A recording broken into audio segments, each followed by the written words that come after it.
यस्मादिदं जगदुदेति चतुर्मुखाद्यं यस्मिन्नवस्थितमशेषमशेषमूले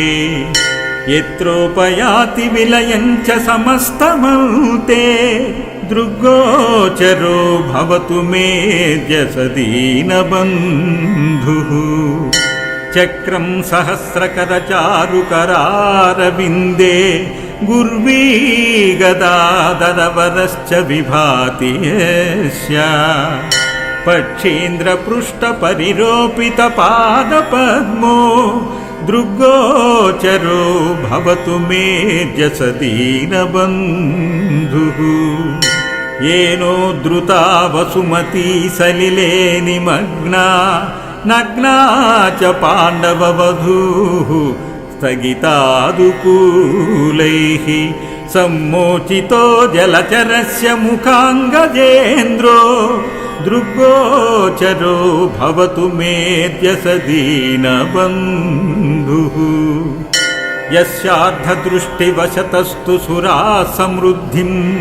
कोपेक्षणेन दनुजा विलयं व्रजन्ति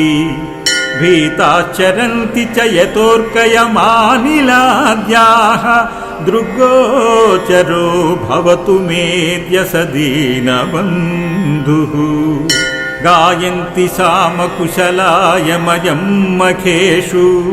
ध्यायन्ति धीरमतयो यतयो विविक्ते पश्यन्ति योगिपुरुषाः पुरुषं शरीरे दृग्गोचरो भवतु मेऽद्य दीनबन्धुः आकाररूपगुणयोगविवर्जितोऽपि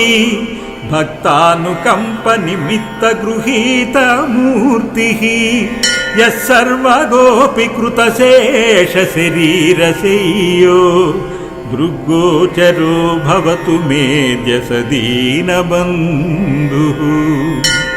यस्याङ्घ्रिपङ्कजमुनिद्रमुनीन्द्रवृन्दैराराध्यते भवदवानलदाः शान्त्यै सर्वापराधमविचिन्त्य ममाखिलात्मा दृग्गोचरो भवतु मेऽद्य दीनबन्धुः यन्नाम कीर्तनपरः स्वपचोऽपि मानं हित्वाखिलं कलिमलं भुवनं पुनाति दग्ध्वा ममाघमखिलं करुणेक्षणेन दृग्गोचरो भवतु मेऽद्य दीनबन्धुः दीनबन्ध्वष्टकं पुण्यं ब्रह्मानन्देन भाषितं यः पठेत् प्रयतो नित्यं तस्य विष्णुः प्रसीदति यस्मादिदं जगदुदेति चतुर्मुखाद्यं यस्मिन्नवस्थितमशेषमशेषमूले यत्रोपयाति विलयं च समस्तमन्ते दृग्गोचरो भवतु मेऽद्य दीनबन्धुः चक्रं सहस्रकरचारुकरारविन्दे गुर्वी गदाधरवरश्च विभाति यस्य पक्षीन्द्रपृष्ठपरिरोपितपादपद्मो दृग्गोचरो भवतु मेऽद्य दीनबन्धुः येनो द्रुता वसुमती सलिले निमग्ना नग्ना च पाण्डववधूः स्थगितादुकूलैः सम्मोचितो जलचरस्य मुखाङ्गजेन्द्रो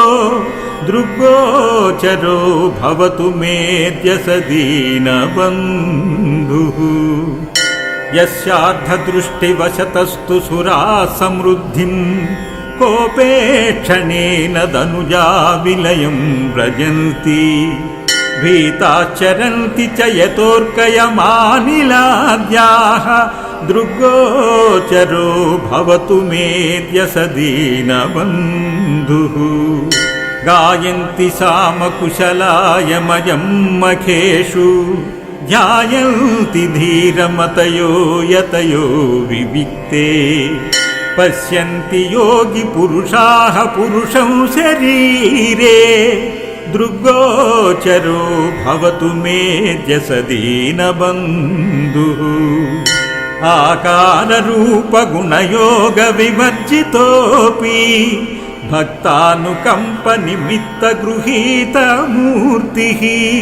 यः सर्वगोऽपि कृतशेषशरीरशय्यो दृग्गोचरो भवतु मेऽद्य दीनबन्धुः यस्याङ्घ्रिपङ्कजमुनिद्रमुनीन्द्रवृन्दैराराध्यते भवदवानलदाः शान्त्यै सर्वापराधमविचिन्त्य ममाखिलात्मा दृग्गोचरो भवतु मेऽद्य दीनबन्धुः यन्नाम कीर्तनपरः स्वपचोऽपि मानम् हित्वाखिलं कलिमलं भुवनं पुनाति दग्ध्वा ममाघमखिलं करुणेक्षणेन दृग्गोचरो भवतु मेऽद्य दीनबन्धुः दीनबन्ध्वष्टकं पुण्यं ब्रह्मानन्देन भाषितं यः पठेत् प्रयतो नित्यं तस्य विष्णुः प्रसीदति यस्मादिदं जगदुदेति चतुर्मुखाद्यं यस्मिन्नवस्थितमशेषमशेषमूले यत्रोपयाति विलयं च समस्तमन्ते दृग्गोचरो भवतु मेऽद्य दीनबन्धुः चक्रं सहस्रकरचारुकरारविन्दे गुर्वी गदाधरवरश्च विभाति यस्य पक्षीन्द्रपृष्ठपरिरोपितपादपद्मो दृग्गोचरो भवतु मेऽद्य दीनबन्धुः येनोद्धृता वसुमती सलिले निमग्ना नग्ना च पाण्डववधूः स्थगितादुकूलैः सम्मोचितो जलचरस्य मुखाङ्गजेन्द्रो दृग्गोचरो भवतु मेऽद्य दीनबन्धुः यस्यार्धदृष्टिवशतस्तु सुराः समृद्धिं कोपेक्षणेन दनुजा विलयं व्रजन्ति भीताश्चरन्ति च यतोऽर्कयमानिलाद्याः दृग्गोचरो भवतु मेऽद्य दीनबन्धुः गायन्ति सामकुशलायमयं मखेषु ध्यायन्ति धीरमतयो यतयो विविक्ते पश्यन्ति योगिपुरुषाः पुरुषं शरीरे दृग्गोचरो भवतु मेऽद्य दीनबन्धुः आकाररूपगुणयोगविवर्जितोऽपि भक्तानुकम्पनिमित्तगृहीतमूर्तिः यः सर्वगोऽपि कृतशेषशरीरशय्यो दृग्गोचरो भवतु मेऽद्य दीनबन्धुः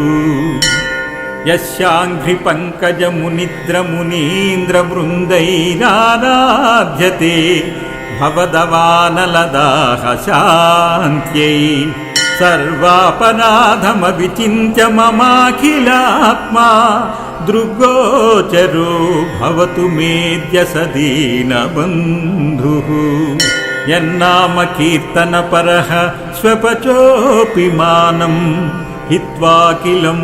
कलिमलं भुवनं पुनाति दग्ध्वा ममाघमखिलं करुणेक्षणेन दृग्गोचरो भवतु मेऽद्य दीनबन्धुः दीनबन्ध्वष्टकं पुण्यं బ్రహ్మానందేన భాషితం యః పఠేత్ ప్రయతో నిత్యం తస్య విష్ణుః ప్రసీదతి.